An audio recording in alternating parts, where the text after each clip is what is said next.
Nes I sgwennu llyfr gyda James, llyfr o'r enw When Gavin Met Stacey and Everything in Between. Oh, right. A mae'n really a stori am Gavin a Stacey, ond hefyd am y friendship ni. Yeah. Achos dwi wedi nabod James am, wel, 5 a 20 oed. Chi'n gallu gweld na, os ydych chi gyd gyda'r gilydd fi'n credu, o'r tu fas, o'n i'n edrych o'r tu fas mewn, looking the outside in, mae hwnna yn amlwg, taw chi po mor agos i chi fy gyd fel ffrindiau. Yeah. A weles i hwnna hefyd yn lwcus, o'n i'n parti 60 Robert. Oh, chi gyd na, o chi.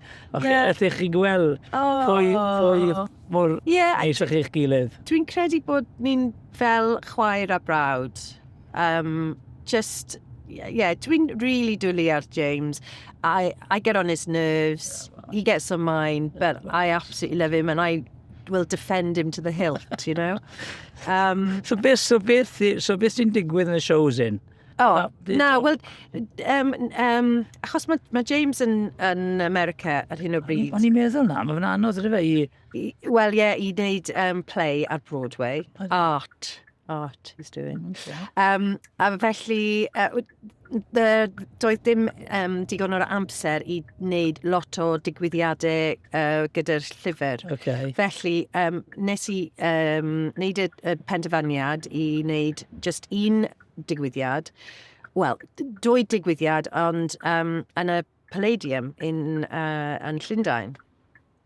And just really like packed out straight away, like 2,500 people, 2 shows, 2,500 people. So just fi a James ar y llwyfan gyda Boyd Hilton, the interviewer, and just yn ofyn cwestiynau dyn ni am y llyfr ac am y relationship ni. Mae fe'n amazing. O ti'n gysdi surprise ar un peth cynta, llwyddiant y series, right? Oedd gysdi surprise? Oedd ti'n gwybod fel, hwn yn mynd i fel. Fe ti'n cyndor can, hwnna'n mynd number 1, gyda Gavin and Stacey, ti'n meddwl, this is it. Na, dim really, achos, well, just, what, did we think it was Yeah. No, achos o'n i just yn joio sgwennu am y characters, you know, fel Uncle Bryn a Pam, and just, you know, mae pobl wedi... Wedi adnabod nhw? Yeah. Dod i enjoyo nhw, dyn nhw? Yeah. Ac mae Uncle Bryn yn bob teulu, is e? Oh, yeah, wrth gwrs. Ac Pam hefyd, dwi'n meddwl. Yeah. So, yeah, just, I think, you know, you can't just go, oh, this is gonna tick all the boxes, it's gonna be success. Yeah. We just love the show and we love the characters and obviously other people seem to feel the same. Ti'n mwyn sydd ti'n ysgrifennu fe, right? Yn enwedig y show Nadolig, right? Beth oedd hwnna fel, agos oedd pawb, right, yn moyn weitan i wneud y mas, right? Oedd y pwysau bod nhw fod yn kind of anhygol arno chi i ddymlaen a ffantastig show. A wedyn, ar ôl fe y mas, oedd e'n... Na gyd, ar Christmas Day, ni'n gweud, beth fi'n mynd i watcho, just hwnna.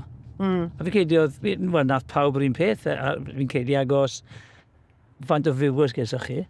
Oedd e'n crazy. So beth oedd y pwysau fel yn ysgrifennu fe, a wedyn y relief o mwyddo'r mwn yn bloody ffantastig. Relief ar ôl y show? Ie, i gweud, o mwn yn...